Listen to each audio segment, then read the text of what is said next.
اب بھائیو اگلی دو آیات بڑی اہم ترین ہیں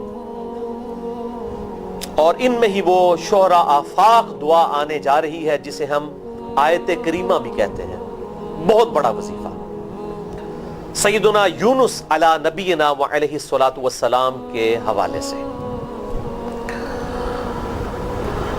وَذَنُّونَ اور یاد کرو اس مچھلی والے کو اذ ذهب مغاضبا جب وہ چل دیا غضبناک ہو کر اپنی امت پر. فظن اور اس نے گمان کیا أَلَّن نَقْدِرَ عَلَيْهِ کہ ہم اس پر کوئی گرفت نہیں فرمائیں گے. لیکن گرفت پھر اللہ نے فرما دی, مچھلی کے پیٹ میں رہنا پڑا. اس کا ڈیٹیل ذکر جو ہے وہ سورہ یونس میں بھی گزرا ہے اور اس کے بعد پوری ڈیٹیل سورہ الصافات میں آئے گی کہ یونس علیہ السلام نے الٹیمیٹم دیا اپنی قوم کو کہ بھئی یہ ٹائم ہے, یا تو ایمان لے آؤ ادروائز عذاب آ جائے گا. اب جب وہ ٹائم گزر گیا تو یونس علیہ السلام نے یہ خود ہی ایزیوم کیا, اجتہاد کیا. اجتہاد تھا ان کا. اس سے آپ کو پتہ چلے گا پیغمبر کا بھی اجتہاد جب تک اللہ انڈورس نہ کرے وہ ایکسیپٹیبل نہیں ہے. یہ تو بزرگ بابوں کے اجتہاد بتا رہے ہیں نا. تو انہوں نے اجتہاد کیا کہ اب وقت تو گزر چکا ہے, ان پہ عذاب آ جائے گا, اور جب عذاب آتا ہے تو اللہ تعالیٰ پیغمبر اور اس کے ساتھیوں کو وہاں سے نکال لیتا ہے. لیکن ساتھ ایک شرط بھی ہوتی ہے کہ وحی کا انتظار بھی کیا جاتا ہے. لیکن یونس علیہ السلام نے اللہ کی وحی کا انتظار نہیں کیا. اجتہاد ان کا کسی حد تک ٹھیک ہی تھا کہ اب فیصلہ تو ہو ہی جانا ہے, لیکن جن کے رتبے بلند ہوتے ہیں ان سے ایکسپیکٹیشن بھی اس طرح کی ہوتی ہے کہ وہ خود اس طرح کے ڈیسیژن نہ کریں.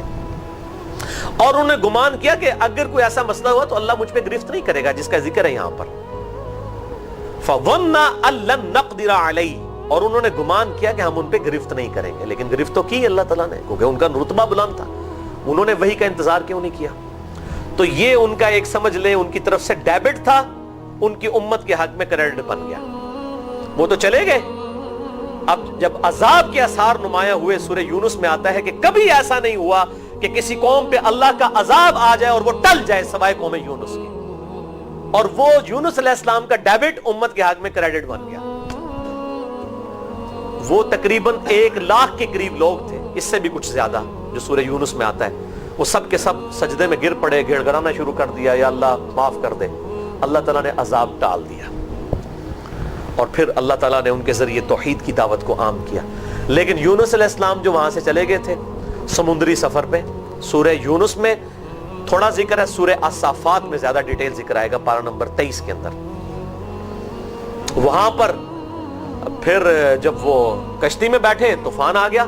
کشتی والوں کا یہ طریقہ کار تھا کہ جب اس طریقے سے کبھی کشتی جو ہے وہ بھنور میں پھنس جاتی ہے طوفان میں, تو وہ کوڑا ڈالا کرتے تھے, اور جس کے نام کا کوڑا نکلتا تھا اس کو سمندر میں ڈال دیتے تھے کہ اس کی قربانی دینی پڑے گی, یقیناً کوئی ایسا شخص ہے جس نے کوئی غلطی کی ہے. تو اب وہاں پر بھی یہ بات ہوئی کہ بھئی کوئی شخص ہے جو اپنے آقا کی اجازت کے بغیر یہاں پر آیا ہوا ہے, کوئی غلام بھاگ کے آیا ہے. 3 دفعہ قرآن نکالا, تینوں دفعہ, یہ تورات میں ڈیٹیل آتی ہے, قرآن پاک میں بھی اس قرے کا ذکر ہے سورہ الصافات کے اندر. تینوں دفعہ قرآن سیدنا یونس علیہ السلام کے نام نکلا. یونس علیہ السلام نے کہا ٹھیک ہے سوٹ دے ان منو. انہوں نے پکڑ کے ان کو سمندر میں پھینک دیا. اللہ کا کرنا ہوا کہ ایک بہت بڑی مچھلی اس نے ان کو نگل لیا. اور قرآن میں آتا ہے کہ مچھلی نے نگل لیا, لیکن کتنے دنوں کے لیے رہے وہ ہمیں تورات میں اس کی ڈیٹیل ملتی ہے کہ 3 دن اور 3 رات تک سیدنا یونس علیہ السلام مچھلی کے پیٹ میں رہے. تو آپ کو تورات میں جونا ان کا نام ملے گا, جونا پیغمبر, پروفٹ جونا. 3 دن 3 رات تک. اب مچھلی کے پیٹ میں نہ کوئی لائٹنگ, اور پھر پیٹ میں بدبو کتنی ہوگی, میدے سے ہی سارا تعفن آتا ہے نا. یہاں پہ وہ آیت کریمہ کا وہ کہتے ہیں 1.25 دفعہ آیت کریمہ, حالانکہ اس کی تو کوئی مطلب 1.25 دفعہ کی, تو چلتے پھرتے وظیفہ کرنا ہے. میں انشاءاللہ حدیث بھی اسی کانٹیکسٹ میں بتاؤں گا. اور وہ کہتے ہیں جناب بڑے پاک صاحب ہو کے بیٹھے ہیں, آپ نے جناب وہ خوشبو لگانی ہے کہ بڑا گرم وظیفہ ہے. اور بھائی جنہیں پڑیا ہوا ہے انہیں تے سب تو بدبودار جگہ تے پڑیا ہوا ہے مچھلی کے پیٹ میں 3 دن اور 3 رات تک. سورہ الصافات میں آتا ہے پھر اس مچھلی کو اللہ کی طرف سے حکم ہوا, انہوں نے دعا مانگی یونس علیہ السلام نے, یہ آگے ذکر آئے گا, اس کی برکت سے اللہ نے ان کی غلطی معاف کر دی, اور ان کو جو ہے وہ اس مچھلی نے پھر سمندر کے کنارے پر پھینک دیا. اچھا اس میں ایک اور بات کر دوں کہ انبیاء کرام کے جو اس قسم کی اجتہادی غلطیاں ہیں اور لغزشیں، تو یہ عصمت انبیاء کا جو عقیدہ پبلک میں مشہور ہے نا کہ نبی سے کوئی غلطی ہو ہی نہیں سکتی، یہ عقیدہ باطل ہے. نبی سے گناہ نہیں ہوگا. اجتہادی غلطی اور لغزشیں قرآن بھرا پڑا ہے، قرآن کا انکار کرتے. تو میں نے اس کانٹیکسٹ میں 3 گھنٹے کی گفتگو ریکارڈ کروا دی ہے، مسئلہ نمبر 88A اور 88B، عصمت انبیاء کے عقیدے پہ شبہات کا تحقیقی جائزہ. تو اس میں نے یہ سارے واقعات ڈسکس کیے ہیں کہ یہاں پر کون سی چیز ہے جس کی بنیاد پر ہم یہ فیصلہ کریں گے کہ یہ معاملہ عصمت کے عقیدے کو ڈسٹرب نہیں کرتا. جو پبلک میں عصمت کا عقیدہ ہے، بریلوی دیوبندی اہل حدیث شیعہ نے بنایا ہوا ہے، وہ عقیدہ بالکل باطل ہے. جو کتاب و سنت سے عقیدہ ثابت ہوتا ہے وہ کچھ اور ہے. مسئلہ نمبر 88A اور 88B. اور میرے علم کی حد تک یہ میں کوئی تکبر کے طور پہ بات نہیں کر رہا ہوں، میں اکثر اس طرح کی باتیں کرتا ہوں، مجھے تو اپنی حیثیت پتہ ہے نا میں کیا ہوں. میں تو ایک سمجھیں کہ نالی کا کیڑا تھا، اللہ نے کہاں سے اٹھا کے کہاں پہ بٹھا دیا، مجھے پتہ ہے اپنی اوقات کا. لیکن عصمت انبیاء کے عقیدے کے اوپر نہ آپ کو کوئی کتاب ملے گی اس کانٹیکسٹ میں، نہ کسی کا لیکچر ملے گا، کیونکہ اس کو ہاتھ ڈالنے کا مطلب یہ ہے کہ آپ نے جناب جو ہے نا وہ 11,000 وولٹ کو ہاتھ ڈال لیا. لوگ تو آپ کو آگے گولی مار دیں گے، آپ یہ چیزیں ڈسکس کریں گے تو آپ کو گستاخ کہہ دیں گے رسولوں کا. کسی کی جرت ہی نہیں ہوتی وہ بات کرے اس ٹاپک پہ. تو میں نے الحمدللہ 3 گھنٹے کا لیکچر دیا ہے، مسئلہ نمبر 88A اور 88B. عصمت انبیاء یعنی انبیاء کے معصوم ہونا، غلطیوں سے پاک ہونے سے مراد کیا ہے. یہ مراد نہیں ہے کہ انبیاء کرام کوئی ربورٹ ہیں، غلطی کر ہی نہیں سکتے، یہ مراد نہیں ہے. ہمارے محبوب صلی اللہ علیہ وسلم کی کئی غلطیوں کا ذکر قرآن میں ہے، اجتہادی غلطیوں کا، لغزشوں کا. گناہ کی بات نہیں کرتے. حضرت موسیٰ علیہ السلام، حضرت ابراہیم علیہ السلام، حضرت نوح علیہ السلام، حضرت یونس علیہ السلام کا تو اتنے سخت الفاظ ہی میں آگے بتاتا ہوں، آئیں گے اسی کانٹیکسٹ میں. تو عصمت انبیاء کا وہ عقیدہ باطل ہے جو پبلک میں ہے، کتاب و سنت کا عقیدہ کچھ اور ہے. تو مچھلی نے ان کو سمندر کے کنارے پہ پھینک دیا. اب یونس علیہ السلام ظاہر ہے کہ ان کا جسم بھی کافی حد تک گل سڑ چکا تھا اس حوالے سے کہ جسم کے اوپر جو ہے وہ چمڑی وغیرہ جو ہے ڈسٹرب ہو چکی تھی. اللہ تعالیٰ نے ایک بڑی کوئی کدو کی یا کسی اور سبزی کی بیل ان پر اگار دی چھاؤں کے لیے اور خوراک کا بندوبست کیا. یعنی وہ دوبارہ سے آپ سمجھیں ان کا جسم اگنا شروع ہوا اس حوالے سے کہ وہ ٹھیک ہوئے اور اللہ تعالیٰ نے ان کو اس جو پریشانی تھی اور مصیبت جو آزمائش کی شکل میں ان پر آئی تھی اس سے نجات دی الحمدللہ. تو اللہ تعالیٰ فرماتا ہے کہ وہ پھر ہمیں پکارا نا ان اندھیروں میں، فنادا فی الظلمات، اس نے ہمیں اندھیروں میں پکارا. اللہ الہ الا انت سبحانک، لا الہ الا انت سبحانک، نہیں ہے کوئی معبود سوائے تیرے اور تو تو پاک ہے اللہ، تو تو غلطی کر ہی نہیں سکتا. انی کنت من الظالمین، بے شک میں ہی خطا کار ہوں، میں ہی ظلم کرنے والا ہوں، میں ہی غلطی کرنے والا ہوں. اب اللہ تعالیٰ کو یہ الفاظ اتنے پسند آئے کہ اللہ تعالیٰ نے ساتھ ہی فرما دیا فَاسْتَجَبْنَا لَهُ، پس ہم نے ان کی پکار کو سن لیا، وَنَجَّيْنَاهُ، اور ہم نے ان کو نجات دی، من الغم، غم میں سے. اتنا بڑا غم یعنی آپ کو بندہ بھی نہیں بچا سکتا. مچھلی کے پیٹ میں کون ڈھونڈے گا سمندروں کی گہرائیوں میں اس زمانے میں. چلو آج کل کوئی ڈیٹیکٹر لگا لے وہ الگ بات ہے، لیکن وہ بھی اگر اللہ تعالیٰ کی طرف سے ہو تو آپ ڈھونڈ نہیں سکتے. یاجوج ماجوج کو کوئی نہیں ڈھونڈ سک رہا، ان کا ذکر بھی آگے آ جائے گا. دجال بھی اسی روئے عرض پہ ہے، کوئی ڈھونڈ نہیں سکتا. جو چیزیں اللہ نے پردے میں رکھی ہیں ان کو آپ ڈیٹیکٹ تو فزیکل وہ چیزیں کر سکتے ہیں جن کا تعلق ان فزیکل فینومینا آف نیچر کے ساتھ ہے. تو اللہ تعالیٰ کہتا ہے ہم نے ان کو غم سے نجات دی. وَكَذَلِكَ نُنْجِي الْمُؤْمِنِينَ، اور ہم یوں ہی نجات دیا کرتے ہیں اہل ایمان کو. یعنی اہل ایمان میں سے بھی کوئی اگر اس دعا کے ذریعے ہماری طرف متوجہ ہوگا ہم ان سے نجات دیں گے. یعنی یونس علیہ السلام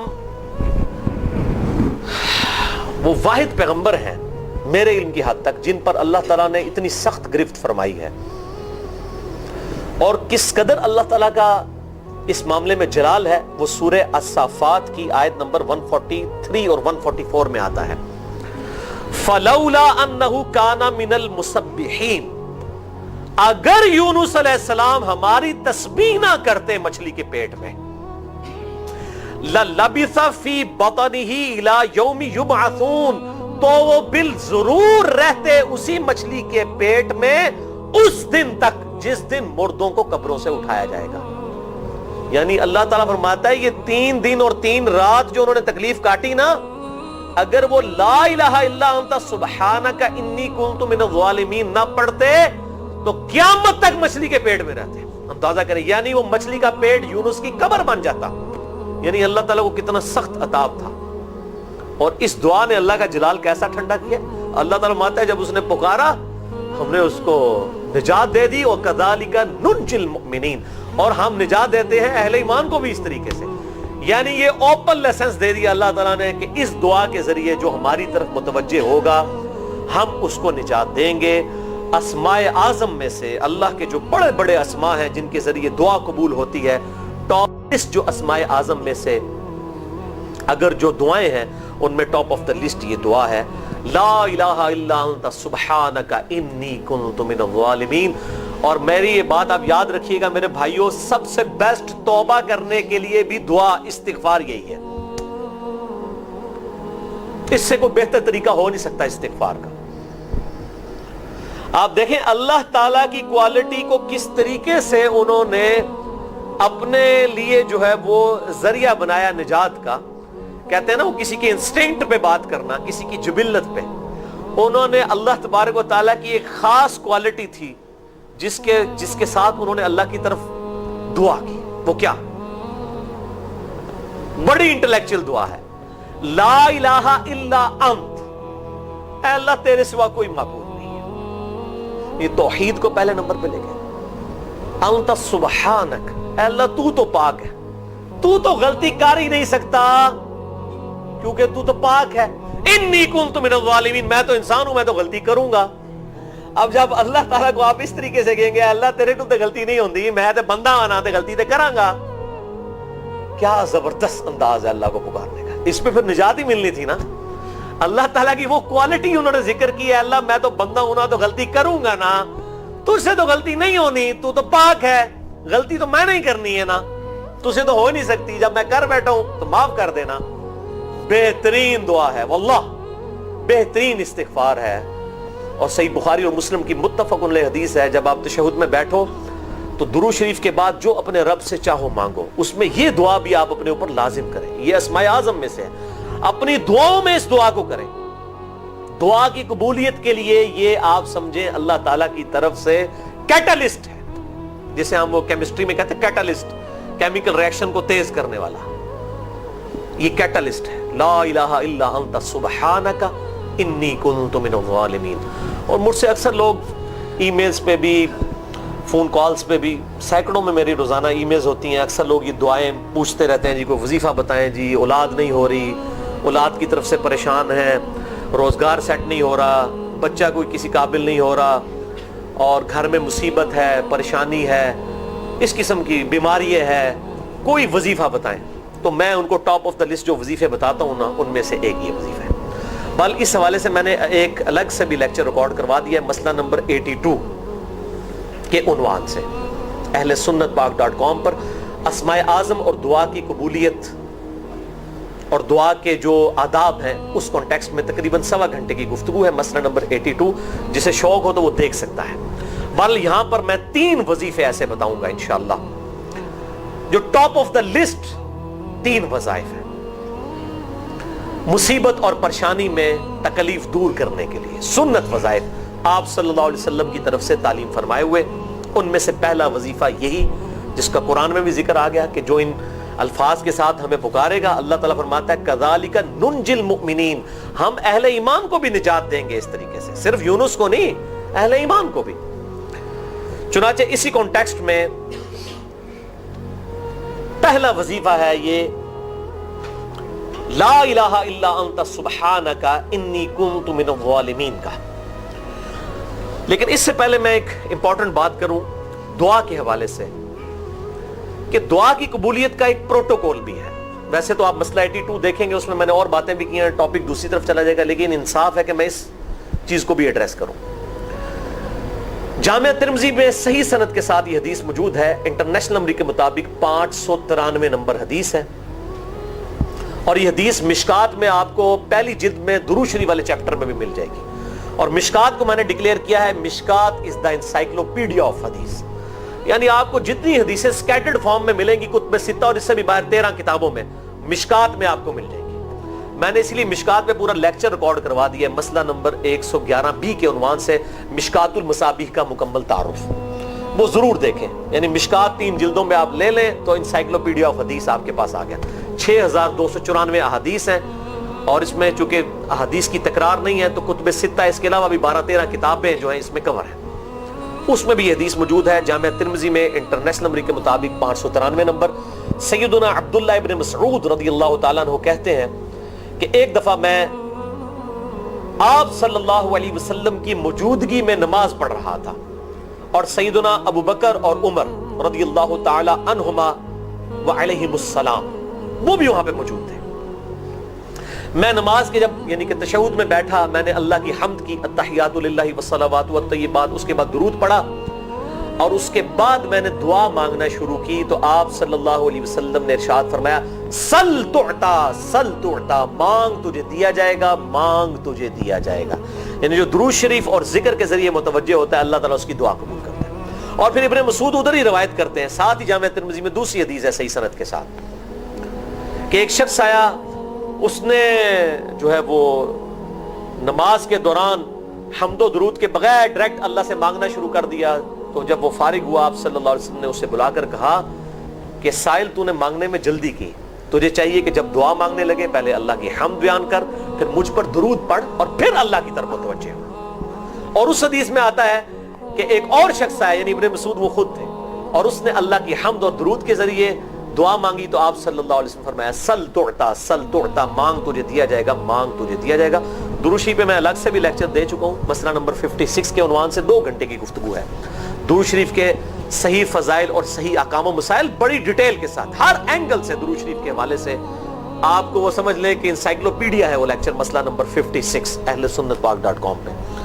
تو دعا کے لیے حمد اور درود شریف ضروری. اس لیے دیکھیں نماز کی انٹلیکچوئل ترتیب ہے، آپ پہلے دعا کرتے ہیں التحیات للہ والصلوات والطیبات، اللہ کی حمد کرتے ہیں، پھر نبی صلی اللہ علیہ وسلم پر سلام عرض کرتے ہیں السلام علیکہ ایھا النبی، اس کے بعد آپ درود پڑھتے ہیں، اور اینڈ پہ آپ دعا مانگتے ہیں اللہم انی اعوذ بک من عذاب جہنم ومن عذاب القبر ومن فتنة المحیا والممات ومن شر فتنة المسیح الدجال، یا اللہم ربنا آتنا فی الدنیا حسنة وفی الآخرة حسنة وقنا عذاب النار، یا رب اجعلنی مقیم الصلاة ومن ذریتی ربنا وتقبل دعائی ربنا اغفر لی ولوالدی وللمؤمنین یوم یقوم الحساب. کوئی بھی دعائیں مانگیں، یہ بھی مانگیں جو میں وظائف بتا رہا ہوں، کیونکہ بخاری اور مسلم کی متفق علیہ حدیث ہے.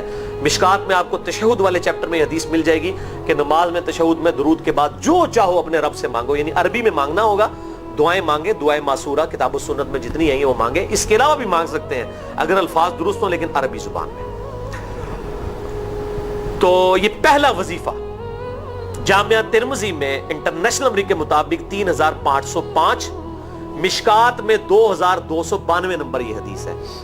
اور قرآن حکیم میں تو ہم پڑھ چکے ہیں سورۃ الانبیاء آیت نمبر 87 اور 88 میں آپ صلی اللہ علیہ وسلم نے ارشاد فرمایا کہ یونس علیہ السلام نے مچھلی کے پیٹ میں اپنے رب کو ان الفاظ کے ساتھ پکارا تھا لا الہ الا انت سبحانک انی کنت من الظالمین. اور پھر آپ صلی اللہ علیہ وسلم نے فرمایا کہ جو کوئی شخص اپنے کسی بھی معاملے میں، کسی بھی پریشانی میں اس دعا کے ذریعے اللہ کی طرف متوجہ ہو، اللہ تعالیٰ اس کی دعا کو قبول فرما لیتا ہے.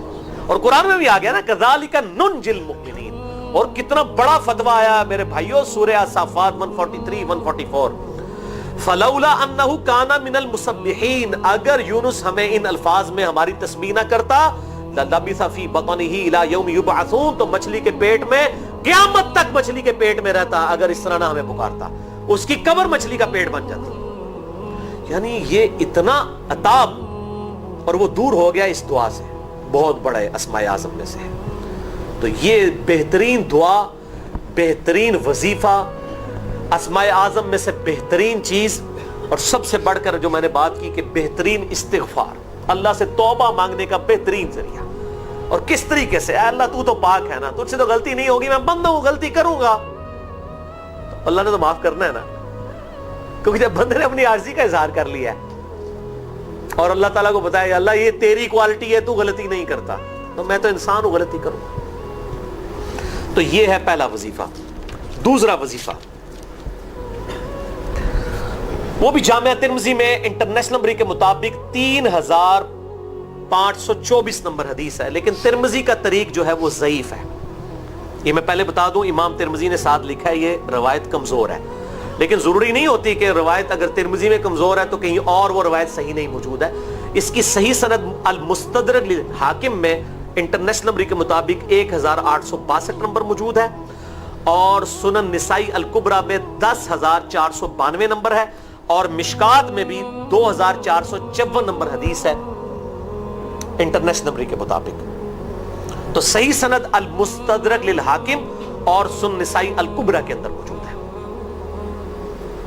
اور وہ وظیفہ ہے انس ابن مالک کہتے ہیں اور سعد ابن ابی وقاص کہتے ہیں رضی اللہ تعالی عنہما وعلیہم السلام کہ آپ صلی اللہ علیہ وسلم کو جب کبھی کوئی تکلیف یا پریشانی پہنچتی تو آپ صلی اللہ علیہ وآلہ وسلم ہمیشہ ان الفاظ میں اپنے رب کو پکارا کرتے ہیں، یا حی یا قیوم برحمتک استغیث، اے خود سے زندہ ہر چیز کو تھامنے والے، میں تیری رحمت کے ساتھ تیری مدد کا سوال کرتا ہوں.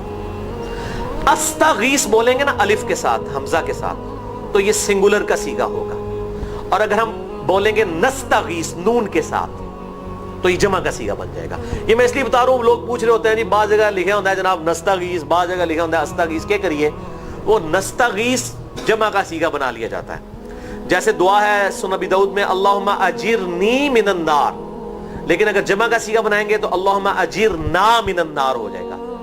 اس طریقے سے دعائے قنوت کے الفاظ ہیں اللہم اہدنی فی من ہدیت، تو جمع کا صیغہ ہوگا اللہم اہدنا فی من ہدیت. یہاں پر بھی ہے یا حی یا قیوم برحمتک استغیث سنگولر کا صیغہ، اور نستغیث پلورل کا صیغہ جمع کا صیغہ. کتنی بہترین دعا ہے، اے خود سے زندہ ہر چیز کو تھامنے والے، میں تیری رحمت کے ساتھ تیری مدد کا سوال کرتا ہوں. تو یہ بھی اسماء اعظم میں سے ہے. سنن نسائی الکبریٰ کے اندر صحیح سند کے ساتھ 10492 اور المستدرک للحاکم میں 1862 نمبر. اب یہاں پہ میں ایک ضمناً بات بتا دوں سنن نسائی الکبریٰ کے بارے میں، چونکہ اکثر لوگ پوچھتے ہیں. میرے بھائیو، ایک سنن نسائی وہ ہے جو کتب ستہ میں ہم پڑھتے ہیں، اس میں یہ کتاب لکھی ہے امام احمد بن شعیب نسائی رحمہ اللہ تعالی المتوفی 303 ہجری. کتب ستہ میں یہ ویسے 5ویں نمبر پہ گنی جاتی ہے، لیکن بخاری اور مسلم کے بعد دنیا میں سب سے صحیح ترین کتاب سنن نسائی ہے. سب سے کم ضعیف حدیثیں اس کے اندر ہیں. بخاری مسلم کے بعد تیسرا نمبر اس کتاب کا ہے. دنیا کی کوئی حدیث کی کتاب بخاری مسلم کے بعد صحیح نہیں ہے جتنی سنن نسائی ہے. سنن نسائی جو ہمارے پاس کتب ستہ میں ہے نا، اس میں ہے 5761 احادیث انٹرنیشنل نمبر کے مطابق. اور یہ ساری انٹرنیشنل کتابیں عربی میں، انگلش میں اور اردو میں ہماری ویب سائٹ اہلسنتپاک.com پہ فری اس کا PDF موجود ہے، آپ ڈاؤن لوڈ کر سکتے ہیں. 5761 احادیث ہیں اس سنن نسائی میں جو ہمارے پاس ہے. اسے ویسے ٹیکنیکل لینگویج میں کہا جاتا ہے سنن نسائی الصغریٰ، چھوٹی سنن نسائی، کیونکہ امام نسائی نے یہ کتاب نہیں لکھی تھی. امام نسائی نے کتاب لکھی تھی سنن نسائی الکبریٰ، بڑی سنن نسائی، اور اس میں حدیث ہیں انٹرنیشنل نمبر کے مطابق 11770. بخاری مسلم سے بھی زیادہ حدیث ہیں اس میں. لیکن یہ امام نسائی کے ایک شاگرد تھے امام ابن السنی، انہوں نے اس کو مختصر کر کے نا چھوٹی کتاب بنا دیا، اور اب پبلک میں یہی چھوٹی کتاب مشہور ہے. اس کی وجہ سے جب ہم سنن نسائی الکبریٰ کا آپ مشکات میں دیکھیں گے نا تو وہ فرق نہیں کرتے ہیں. جب وہ سنن نسائی کا حوالہ دیتے ہیں نا تو آپ کو نسائی میں وہ ملے گا بھی نہیں، وہ الکبریٰ میں ہوتا ہے، کیونکہ وہ اس تفریق کو مانتے نہیں. وہ تو سنن نسائی الکبریٰ کو سنن نسائی مانتے ہیں، جبکہ ہماری پبلک جو ہے وہ سنن نسائی، وہ میں وہ حوالہ دے رہا ہوتا ہوں کہ جی سنن نسائی الکبریٰ میں 9928 نمبر حدیث ہے کہ جو آیت الکرسی پڑھ لے فوراً بعد کسی بھی نماز کے فرض کے فوراً بعد تو مرتے ہی جنت میں داخل ہوگا. تو لوگ کہتے ہیں جناب نسائی تے حدیث ہیں جناب 5761 نے، تسی 9928 کی تمہیں دس دیو. تو میں ساتھ حالانکہ بول رہا ہوتا ہوں سنن نسائی الکبریٰ، میں نے کبھی اس کے بغیر نہیں بولا. تو الکبریٰ سے آپ کا دماغ تو کام کرنا چاہیے. الکبریٰ کیوں بول رہا ہے ساتھ؟ کوئی یہ صغریٰ بھی ہے جس کی یہ الکبریٰ ہے بڑی، اور ہمارے گرین کارڈ میں یہ وظیفہ لکھا ہوا ہے الکبریٰ کے ساتھ. اسی طریقے سے جو میرا وہ واقعہ کربلا کے اوپر 150 اسناد پر مشتمل پمفلٹ ہے، ریسرچ پیپر نمبر 5B واقعہ کربلا کا حقیقی پس منظر 72 صحیح الاسناد احادیث کی روشنی میں، 72 کا تو ٹائٹل ہے شہدائے کربلا کی نسبت سے، احادیث اس میں 150 ہیں، اس میں اکثر حدیثوں کے حوالے میں نے سنن نسائی الکبریٰ سے دیے ہوئے ہیں۔ وہ لوگ کہتے ہیں مل ہی نہیں رہی ہے، تو میرے بھائی وہ سنن نسائی الکبریٰ آپ کے پاس ہوگی تو آپ کو ملے گا نا۔ تو سنن نسائی الکبریٰ الگ سے وہ اصل کتاب ہے، اس میں سے سنن نسائی الصغریٰ بنائی گئی ہے۔ اسی سنن نسائی الکبریٰ کا چیپٹر ہے خصائص علی، جس میں 194 حدیث ہیں سیدنا مولا علی رضی اللہ تعالیٰ عنہ علیہ السلام کی شان میں۔ امام نسائی نے ناسبیوں کے خلاف وہ کتاب کا وہ چیپٹر لکھا، وہ خصائص علی چیپٹر ہے سنن نسائی الکبریٰ کا۔ اس طریقے سے فضائل صحابہ بھی امام نسائی کی جو کتاب ہے وہ بھی اسی کتاب کا چیپٹر ہے۔ اسی طریقے سے عمل الیوم واللیلہ، صبح و شام کے جو اذکار ہیں وہ چیپٹر بھی اسی سنن نسائی الکبریٰ میں سے ہے۔ اسی میں یہ وظیفہ ہے کہ جو آیت الکرسی فرض نماز کے فوراً بعد پڑھتا ہے تو مرتے ہی جنت میں داخل ہوگا۔ میں نے اس کتاب کے اس چیپٹر کا حوالہ نہیں دیا، وہ الگ سے بھی چیپٹر چھپا ہوا ہے، جس طرح خصائص علی الگ سے ہے، فضائل صحابہ الگ سے ہے۔ خصائص علی تو ہمیں ہماری ویب سائٹ پہ بھی موجود ہے اہل سنت پاک.com پہ۔ فضائل صحابہ بھی اردو ترجمے اور تحکیم کے ساتھ چھپ چکی ہے، اور یہ عمل الیوم واللیلہ، دن رات کے جو اذکار ہیں، یہ بھی الگ سے عربی میں چھپی ہوئی ہے۔ تو میں اس کا حوالہ نہیں دیتا، میں سنن نسائی الکبریٰ کا کہتا ہوں 9928 آیت الکرسی کا وظیفہ۔ تو یہ سنن نسائی الکبریٰ کا میں نے حوالہ دیا ہے، یا حی یا قیوم برحمتک استغیث 10492 صحیح طریقہ ہے۔ بعض اوقات کسی ایک کتاب میں ضعیف، ترمذی کا اس کا طریق جو ہے وہ ضعیف ہے، سنن نسائی الکبریٰ اور المستدرک للحاکم کا طریق جو ہے وہ بالکل صحیح ہے۔ جس طریقے سے سنن ابی داؤد اور سنن ابن ماجہ میں کتاب النکاح چیپٹر میں حدیث ہے، اگر میں سجدہ جائز سمجھتا تو بیویوں کو کہتا کہ اپنے خامدوں کو سجدہ کریں اس حق کے سبب جو اللہ نے ان کو دیا ہے۔ تو ابو داؤد اور ابن ماجہ کی روایت ضعیف ہے، اس میں شریک القاضی مدلس ہے اور ان سے روایت کر رہے ہیں، اور مدلس کی ان والی روایت سما کی تصریح کے بغیر ضعیف ہوتی ہے۔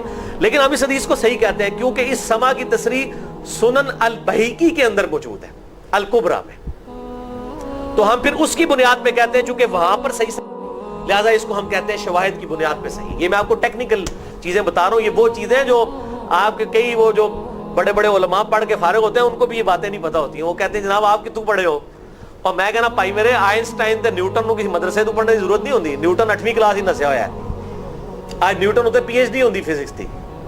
مجھے غامدی صاحب کا جملہ یاد آیا، ان سے کسی نے پوچھا کہ یہ جو روایتی علماء ہیں اور مولانا مودودی آپ ان کو کیسے دیکھتے ہیں؟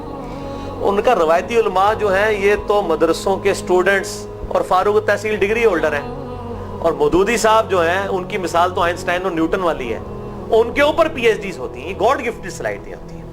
ان مدرسوں کی آؤٹ پٹ مودودی صاحب اور ڈاکٹر اسرار، ڈاکٹر ذاکر نائک اور احمد دیدار صاحب تو نہیں ہو سکتے، یہ گاڈ گفٹڈ صلاحیتیں ہوتی ہیں۔ تو میں اس لیے ساتھ ساتھ کلیئر کر رہا ہوں تاکہ یہ جو ایمبیگوٹیز آتی ہیں اس حوالے سے وہ کلیئر ہو جائیں۔ بہرحال یہ دوسرا وظیفہ ہو گیا۔ اب تیسرا وظیفہ جو ہے کمال وظیفہ، صحیح بخاری میں موجود ہے، انٹرنیشنل نمبر کے مطابق 4563 نمبر۔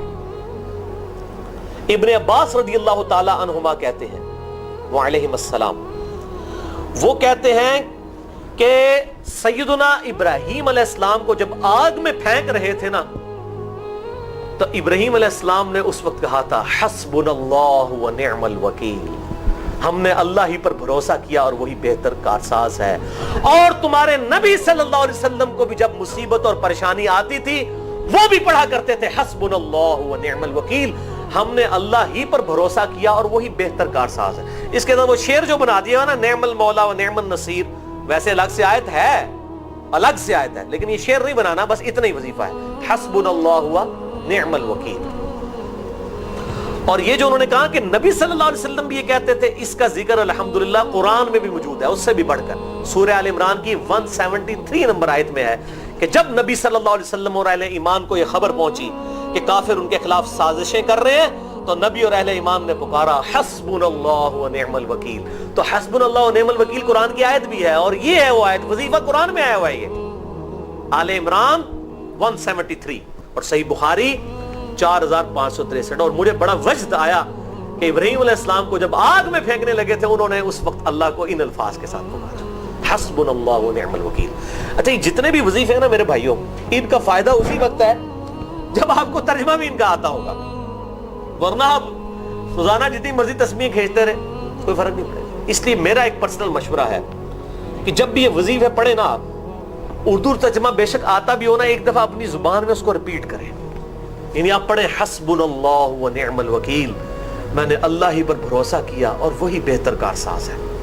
آپ دیکھیں یہ صوت القرآن چینل میں جب وہ عربی چل رہی ہوتی ہے، جیسے ہی وہ مراج الدین خان کا ترجمہ شروع ہوتا ہے نا، کیسے کب کبھی تاری ہو جاتی ہے، کیونکہ وہ ہماری زبان میں بات ہو رہی ہوتی ہے نا. عربی ایویں تو نہیں قیام اللیل میں رو رہے ہوتے، ان کی زبان میں بات ہو رہی ہوتی ہے، اپنی زبان کا اثر ہوتا ہے. اسی طریقے سے آپ لا الہ الا انت سبحانک انی کنت من الظالمین، یا حسبنا اللہ و نعم الوکیل، یا حی یا قیوم برحمتک استغیث، جو بھی وظیفے پڑھیں نا، ایک دفعہ ان وظیفوں کو جب آپ الگ سے دعا مانگ رہے ہوں، اس وقت اس کو آپ اپنی زبان میں بھی دہرائیں. اور اس کے لیے کوئی تسبیح نہیں کھینچنے کی ضرورت کہ آپ نے اتنے 100 دفعہ پڑھنا ہے. تسبیح تو ویسے ٹھیک ہے، وہ آپ استعمال کر سکتے ہیں، لیکن آپ چلتے پھرتے اٹھتے بیٹھتے ہر وقت جس حالت میں بھی، اور صحیح مسلم میں حدیث ہے کہ یہ جو وظائف ہیں ان کے لیے تو کوئی وضو بھی کیا، غسل بھی پروٹوکول نہیں ہے. ہم عائشہ کہتی ہیں نبی صلی اللہ علیہ وسلم حالت جنابت میں بھی اللہ کو یاد کر لیا کرتے تھے. صحیح مسلم میں حدیث موجود ہے، جنابت والے چیپٹر میں، ہر حال میں اللہ کو یاد کرتے تھے. اور جو قرآن میں بھی دعائیں یا اذکار آئی ہیں نا، جب آپ حالت جنابت میں بھی اس کو کریں گے نا تو اس پہ قرآن کا حکم نہیں لگے گا. تو جامعہ ترمذی اور ابو داؤد میں جو حدیث ہے کہ حضرت علی کہتے ہیں نبی صلی اللہ علیہ وسلم کو حالت جنابت کے علاوہ کوئی اور حالت قرآن پڑھنے سے مانے نہیں ہوتی تھی، تو اس سے مراد قرآن کی تلاوت ہے. اگر قرآن کی دعائیں جیسے ہیں بسم اللہ الرحمن الرحیم، یہ بھی تو قرآن ہے، سبحان اللہ بھی تو قرآن ہے، الحمدللہ بھی تو، یہ اذکار جو ہے نا، جب آپ اذکار کی نیت سے پڑھ رہے ہوں گے پھر یہ قرآن نہیں شمار ہوں گے، ذکر شمار ہوں گے. اور اس کے لیے نہ وضو پروٹوکول ہے اور نہ غسل کا ہونا ضروری ہے، ہر حال میں اللہ کو یاد کریں. تو یونس علیہ السلام نے کتنے یاد کیتا ہے؟ فی الظلمات، مچھلی کے پیٹ میں، جہاں نہ کوئی اگربتی تھی اور تعفن پھیلا ہوا تھا اور اندھیرا ہی اندھیرا تھا. یہاں پہ وہ جناب کس طرح وہ روشن کرتے ہیں، پھر 1.25 دفعہ پڑھواتے ہیں. یعنی میں بتا رہا ہوں آدھا سچ بڑا خطرناک ہوتا ہے. یعنی آیت کریمہ کی اصلیت تو موجود ہے کتاب و سنت میں، لیکن آدھا جو سچ جھوٹ ساتھ ملا لیا نا، اس کی وجہ سے سارا بیڑا غرق کر دیا ہوا. اور بجائے یہ کہ لوگوں کو یہ وظیفہ بتایا جائے کہ اٹھتے بیٹھتے چلتے پھرتے اللہ کو ان الفاظ میں یاد کریں، اس کو انہوں نے کوئی اور ہی رنگ دے دیا ہوا ہے اور اس کو 1.25 دفعہ ختم اور پتہ نہیں کیا کچھ بنا دیا ہوا ہے. تو یہ 3 وظائف تھے بڑے اہم اس حوالے سے، اور میں نے اس کو ضروری سمجھا کہ میں یہ ضرور بتا دوں تاکہ لوگ اس پہ ایجوکیٹ ہوں، ان وظائف کو کریں. اور مسئلہ نمبر 82 میرا الگ سے میرے بھائیوں ریکارڈ ہے. مسئلہ نمبر 82 اسماء اعظم اور دعا کی قبولیت سے متعلق جتنی بھی چیزیں ہیں میں نے اس میں بڑی ڈیٹیل کے ساتھ الحمدللہ کئی اور وظائف بھی بتائے ہیں، لیکن اب وہ اتنے وظائف کوئی جمع کرنے کی ضرورت نہیں ہے. موٹے موٹے 3 وظیفے جو بتا دیے، انہی کو اگر کوئی لے لے اپنی دعاؤں میں، انہی وظائف کو کرے تو اللہ تبارک و تعالی ہر معاملے میں جو ہے وہ انشاءاللہ تعالی کفایت فرمانے والا ہے. ابھی آیات تو اور بھی باقی ہیں، لیکن میرا خیال ہے اپنی گفتگو کو اسی پہ کنکلوڈ کرتے ہیں. ٹائم دیکھیں کتنا ہوا ہے آپ کے اس پہ گھڑی پہ، میں نے تو آج نوٹ بھی نہیں کیا. 55 منٹ. ہاں ٹھیک ہے، 55 منٹ کا یہ تقریباً درس ہوتا ہے. تو آج سے ہم نے یہ اللہ کا نام لے کے، اللہ تعالیٰ جزائے خیر دے فرحان بھائی کو. ایک تو فرحان بھائی ہمارے یہ ویب سائٹ والے ہیں، ایک دوسرے فرحان بھائی بھی ہیں کہ انہوں نے یہ ڈیجیٹل ریکارڈنگ الحمدللہ شروع کر دی. آج ہماری پہلی تھی، اللہ تعالیٰ استقامت دے. بڑی لوگوں کی ڈیمانڈ تھی اس حوالے سے، حالانکہ ہمیں بڑے تردد سے گزرنا پڑ رہا ہے. اور دیکھ لیں یہ پہلی تکلیف تو میرے پہ آئی کہ مجھے اب ٹائم ہی نہیں پتا. وہ لیپ ٹاپ کے ویب کیم پہ جب ریکارڈنگ ہوتی تھی تو گھڑی چل رہی ہوتی تھی. تو اب یہ مجھے آپ نے اشارہ کر دیا کرنا جی اتنے منٹ رہ گئے ہیں تاکہ میں اس کا اندازہ کر لیا کروں. تو یہ الحمدللہ ڈیجیٹل ریکارڈنگ شروع ہو گئی ہے. اس کا فائدہ یہ ہے کہ یہ ریکارڈنگ آپ ٹی وی چینل پہ بھی چل سکتی ہے، یعنی ہائی کوالٹی ریکارڈنگ ہے اور اس کا فائدہ ہے. میں تو ویسے اس کے حق میں نہیں تھا، میرے خیال میں تو آواز صحیح ریکارڈ ہو رہی ہو، چاہے ویب کیم پہ بھی ہوئی ہو کافی ہے. ابھی تک جو دنیا میں اتنی دعوت پھیلی ہے الحمدللہ لاکھوں لوگوں تک، یعنی میں حیران ہوں کہ الحمدللہ اس وقت اردو زبان میں جس طریقے سے ہماری دعوت سوشل میڈیا کے ذریعے پہنچی ہے الحمدللہ، اور دنیا میں تقریباً 40 سے 60% تک کہہ لیں اس دوران کہ لوگ جو ہیں وہ اردو زبان سے واقفیت رکھتے ہیں الحمدللہ مسلمان. تو یہ بہت بڑا ایک ذریعہ ہے اور اللہ نے پہنچائی ہے، اسی ایچ ڈی کے بغیر پہنچائی ہے. اب بھی پہنچانی تھی، لیکن اب چونکہ لوگوں کی بار بار ڈیمانڈ ہے اور پھر لوگ اس قسم کی وہ پھر بات بھی کرتے ہیں جناب آپ اپنی مرضی کرتے ہیں، اور پھر وہ میری وہ طبیعت کی سختی کو سمجھتے ہیں. حالانکہ جو مجھے پرسنلی جانتے ہیں میری تو انتہائی مزاحیہ اور جولی قسم کی طبیعت ہے. یہ ذرا لیکچر کا پروٹوکول ڈیفرنٹ ہوتا ہے اور ظاہر قرآن کی بھی طبیعت سخت ہے. میں ڈاکٹر سرار صاحب کے بارے میں آپ کو بتاؤں، ڈاکٹر سرار صاحب کو میں نے کبھی ہنستے ہوئے نہیں دیکھا کسی ویڈیو میں، لیکن جب میں پرسنلی ان کو ملا تو اتنی نرم دل ان کی طبیعت، میں حیران ہو گیا یار یہ وہی ڈاکٹر اسرار صاحب ہے. تو بعض کا گفتگو کا پروٹوکول کچھ اور ہوتا ہے, پھر مجبوری ہوتی ہے. یہ جو جب بندہ اس پوری کیفیت سے گزرتا ہے پھر اس کو پتہ چلتا ہے کہ یہ معاملات کیا چل رہے ہوتے ہیں. تو یہ آج ہماری گفتگو جو ہے وہ حضرت یونس علیہ السلام کی دعا کے اوپر اور سورۃ الانبیاء کی آیت نمبر 88 کے اوپر مکمل ہوئی. انشاءاللہ اگلی دفعہ ہم سورۃ الانبیاء کو کنکلوڈ کریں گے اور حضرت زکریا علیہ السلام, حضرت یحییٰ علیہ السلام, اسی طریقے سے اور انبیاء کرام علیہ السلام, یاجوج ماجوج کا بھی ذکر آئے گا, پھر قرب قیامت کے اندر ان کا کھلنا, اور اسی طریقے سے قیامت کی جو بڑی خبر آنے والی ہے, اور پھر اس سورت کی اہم ترین آیت, کیونکہ سورۃ الانبیاء جو ہے یہ انبیاء سے ریلیٹڈ ہے. انبیاء کا ذکر ہو رہا ہو تو یہ کیسے ممکن ہے کہ اللہ اپنے محبوب کا ذکر نہ کرے صلی اللہ علیہ وآلہ وسلم. تو قرآن حکیم کی سب سے عظیم ترین آیت, اللہ کے محبوب صلی اللہ علیہ وسلم کی سب سے بہترین تعریف والی آیت, وہ سورۃ الانبیاء کی ہی آیت ہے 107 نمبر, وما ارسلناک الا رحمتا للعالمین. اور اے محبوب صلی اللہ علیہ وسلم ہم نے آپ کو نہیں بھیجا مگر رحمت بنا کر سب جہان والوں کے لیے. یہ بہت بڑی بات ہے میرے بھائی, رب العالمین اور رحمت للعالمین. تو یہ بہت اہم ترین آیت ہے. اس آیت میں گھنٹوں بول سکتا ہوں, اور چونکہ میں اس پہ بھی الگ سے گفتگو کر چکا ہوں, میں اس کو بس سرسری طور پہ ذکر کروں گا. مسئلہ نمبر 100 کے نام سے میری ایک گفتگو ہے, وہ 100 نمبر, اور وہ سورہ التوبہ کی جب آیت آئی تھی نا, لقد جاءکم رسول من انفسکم عزیز علیہ ما عنتم حریص علیکم بالمؤمنین رؤوف الرحیم, کہ نبی صلی اللہ علیہ وسلم اہل ایمان پر ان کی جانوں سے بڑھ کر حق رکھتے ہیں اور ان کے لیے حریص ہیں, ان سے بڑھ کر حریص ہیں ان کے لیے. اس کانٹیکسٹ میں نے لیکچر ریکارڈ کرایا تھا, وہ مسئلہ نمبر 100 ہے, نبی صلی اللہ علیہ وسلم کی اپنی امت سے محبت کا بیان. اس میں میں نے آیات اور بخاری اور مسلم سے اتنی حیران کن احادیث بیان کی ہیں.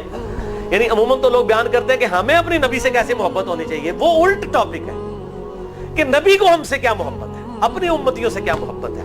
وما ارسلناک الا رحمتا للعالمین.